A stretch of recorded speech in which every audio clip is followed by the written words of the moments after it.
எங்க சாந்தி இவ்வளவு அவசரமா புறப்பட்டு இருக்க? இது நான் கேட்க வேண்டிய கேள்வி. ஆமா, நீ எங்க போற? அது வந்து சாந்தி, பெங்களூர்ல ஒரு முக்கியமான வேலை இருக்கு. இல்ல ராஜா, மத்தியானம் நடந்த விஷயத்த மனசுல வச்சுக்கிட்டு என்கிட்ட கூட சொல்லாம ஊரை விட்டு போயிடலான்னு முடிவு பண்ணிட்டியா? இது பாரு, அது நான் அப்பவே மறந்துட்டேன் ராஜா. அதுக்காக இல்ல சாந்தி, நான் உடனே பெங்களூர் போயாகணும்.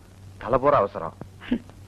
உனக்கு தலை போற அவசரம், எனக்கு என் கழுத்துல இருக்கிற தாலி போயிடுமோங்கிற அவசரம். என்ன வார்த்தை சொல்ற சாந்தி? ஆமா ராஜா, நாளைக்கு ஜூலை 24. அந்த பாழா போன போட்டோல இருக்கிற வருஷப்படி இன்னும் 24 மணி நேரத்துல தான் சாக போறோங்கிற பயத்துல பாலு படுத்த படுக்கையா இருக்காரு. அவர் இந்த நிலைமையில விட்டுட்டு நீ ஊருக்கு போறேங்க, இது சரியா ராஜா? சாந்தி, பாலுக்கு ஒண்ணும் ஆயிடாது. நான் ஊருக்கு போயிட்டு 2 நாள்ல வந்துடுறேன். ராஜா, பாலு ஏன் கணவர்ங்கிறதுக்காக இல்லைனாலும் உன் ஃப்ரெண்டுங்கிறதுக்காகவாவது நீ பெங்களூருக்கு போகாம இருக்க முடியாதா? சாந்தி, என் நிலைமை தெரியாம பேசிட்டு இருக்கேன். நான் கடப்பாறை முழுங்கிட்டு சுக்கு கசாயத்துல சுகமாயிருமான்னு பாத்துக்கிட்டு இருக்கேன். நான் இப்பவே பெங்களூர் போயாகணும். ராஜா, ராஜா, உன் முடிவு எதுவா இருந்தாலும் நான் தடுக்கல. நீ தாராளமா போ. அத ஒண்ணு மட்டும் தெரிஞ்சுக்க, என் பாலுவுக்கு ஏதாவது அசம்பாவிதம் நடந்துருச்சுன்னா அதுக்கப்புறம் நான் உயிரோட இருக்க மாட்டேன். சாந்தி, எங்க காதல் வெறும் காதல் நீரா போயிடக்கூடாதுன்னு நான் கலங்கிட்டு இருந்தப்போ இந்த தாலி என் கழுத்துல ஏறதுக்கு பாடுபட்டதே நீதானே. அந்த நினைப்பே கொஞ்சம் கூட இல்லாம எங்களை நிராதரமா விட்டுட்டு போறேன்னு சொல்றீங்க, இது நியாயமா? என்ன நீ சரியா புரிஞ்சுக்கல சாந்தி. சாந்தி, கஷ்டம் வரும்போது தானே ஒவ்வொருத்தரோட உண்மையான சுபாவம் புரியுது. பகிரங்கமா தெரியுற பகைவனை விட நண்பனா நடக்கிற ஆபத்தானவன்னு புரிஞ்சுக்கிட்டேன். நீ போகலாம். எதை பத்தி வேணாலும் பேசு, ஆனா நம்ம நட்பை பத்தி மட்டும் கேவலமா பேசாத. சாந்தி, இன்னைக்கு நேத்து ஏற்பட்டதுல இந்த நட்பு நான் ஊரை விட்டு போனுங்கிறது காரணம் என்னன்னு தெரிஞ்சா நீ இந்த மாதிரிலாம் பேச மாட்டேன். சரி, இனிமே எது நடந்தாலும் என் பாலுவுக்காக என் உயிரையும் கொடுக்க நான் தயாரா இருக்கேன். அதுதான் எனக்கு தேவை. சாந்தி, என்ன சொல்ற? இல்ல, இப்போது மனசு மாறி இங்க தங்குறேன்னு சொன்னீங்க, அதுதான் சொன்ன ராஜா.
இன்னும் 2 இட்லி போட்டுமா?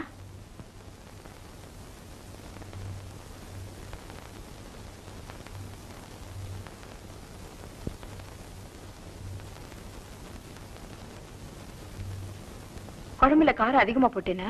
ஏன் கண்ணுல தண்ணி வருது? இல்ல சாந்தி, எங்க அம்மாவை நினைச்சிட்டேன். அதான் என்ன அறியாம கண்ணுல தண்ணி வந்துருச்சு. சாப்பிடும்போது ஏன் திடீர்னு அம்மாவை நினைச்சுக்கிட்ட? இந்த குழம்புல எங்க அம்மாவோட கைப்பக்குவத்தை நான் பாக்குறேன். வயிறு நிறைஞ்சதுக்கு அப்புறம் தான் வயிற்றுல சுமந்தவளை பத்தி நினைக்க தோணுது.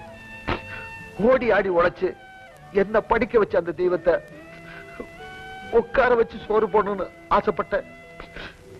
அந்த ஆசை இதுவரைக்கும் நிறைவேறல சாந்தி. இப்பதான் உனக்கு வேலை கிடைச்சிருக்கே. வேலை கிடைச்சா வேதனை தீருன்னு பார்த்தேன். ஆனா இப்ப வேதனை வேற ரூபத்துல வந்திருக்கு. என்ன சொல்ற நீ? இதுவே நான் சாப்பிடுற கடைசி சாப்பாடு இருக்குமோன்னு நினைக்கிறேன். எதுவா இருந்தாலும் என்கிட்ட சொல்லு. உனக்கு எதுக்கு சாந்தி? சந்தோஷத்தை நண்பர்களோட பகிர்ந்துக்க, துக்கத்தை உனக்குள்ளே அடைக்கன்னு பெரியவங்க சொல்லுவாங்க. என் துக்கம் என்னோடய போகட்டும் சாந்தி. உன் துக்கம் என்னன்னு என்கிட்ட சொல்லு. என்னால தொடைக்க முடியுமான்னு பாக்குறேன். தொடைச்சா நிம்மதி வராது. நான் தொலைஞ்சாதான் நிம்மதி வரும். ராஜா, பசியோட இருக்கிற குழந்தைக்கு சோறு ஊட்டுற மாதிரி எனக்கு அன்போட சோறு போட்டு ஆதரவா பேசுற ஒரு தாய் ஸ்தானத்தில் இருக்கிற உன்னை தடுமாற வைக்க நான் விரும்பல. மேற்கொண்டு எதுவும் கேட்காத. குழம்பு ஊத்துறியா?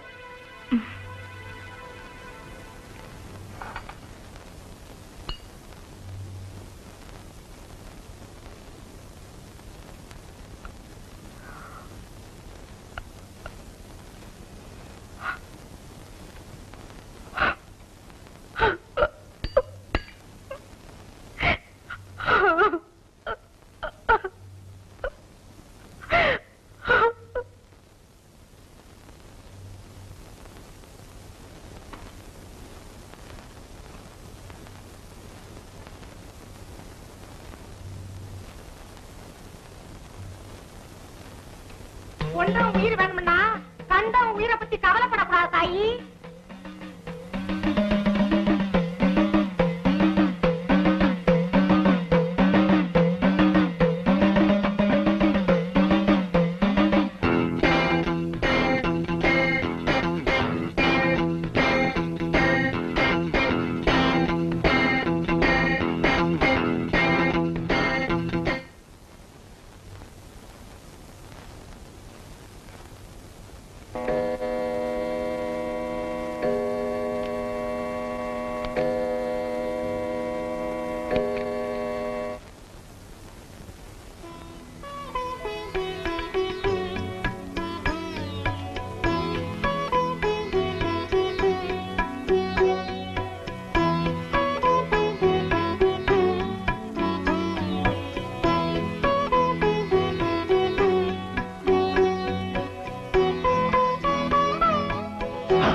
ராஜா, ராஜா. சாந்தி, பாலுக்கு எப்படி இருக்கு? இப்ப தேவையில்ல, நல்லா தூங்கிட்டு இருக்காரு. ராத்திரி பாலு இந்த நிலைமையை பார்த்து நான் ரொம்ப பயந்துட்டேன். நல்லபடியா பொழுது விடிஞ்சா கோயிலுக்கு வந்து அர்ச்சனை பண்றதா வேண்டிக்கிட்டேன். அதான் போயிட்டு இருக்கேன். நீயும் கூட வந்தீங்கன்னா துணையா இருக்கும். இல்ல சாந்தி, நேற்று ராத்திரியே பெங்களூர் போக வேண்டியவன். நீ கேட்டுக்கிட்டதுனால இங்கேயே தங்கிட்ட. நான் உடனே ஸ்டேஷனுக்கு போய் ட்ரெயினை பிடிச்சி பெங்களூர் போனேன். அதனால கோயிலுக்கு நீ போயிட்டு வா. தனியா போக பயந்துகிட்டு நான் உன்னை துணை கூப்பிடல. உனக்கும் என் தங்கச்சிக்கும் நடக்க போற கல்யாணத்தை பத்தி நிறைய பேச வேண்டியிருக்கு. இஷ்டம் இல்லைன்னா நான் தனியாவே போய்க்கிறேன்.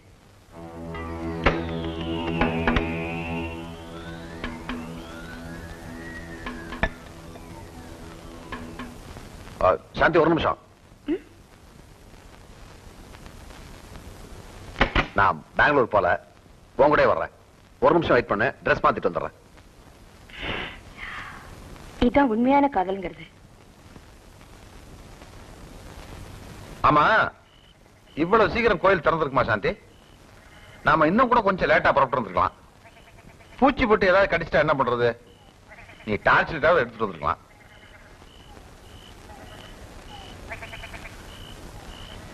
ஏதோ சித்ரா கல்யாணத்தை பத்தி பேசலாம்னு சொல்லி கூட்டிட்டு வந்துட்டு ஒண்ணுமே பேசாம வர்றியே சாந்தி.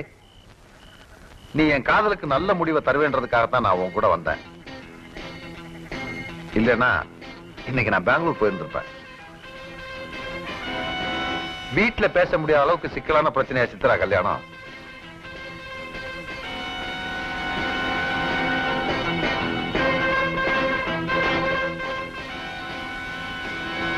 என்ன சாந்தி, நான் பாட்டு கேட்டுட்டே வர்றேன், நீ பதிலே சொல்ல மாட்டேங்கிற. சாந்தி, சாந்தி, ராஜா, நீ இப்ப சாவப்பட. விளையாடாத சாந்தி, நான் சொல்றதை கேளு. நானும் விளையாடல, உன் விதியை முடிக்கிறதுக்காக தான் உன்னை இங்க கூட்டிட்டு வந்திருக்கேன். வேண்டாம் சாந்தி, விளையாடாத. ராஜா, நான் மறுபடியும் சொல்றேன், நானும் விளையாடல. சாந்தி, பாலு உயிரோட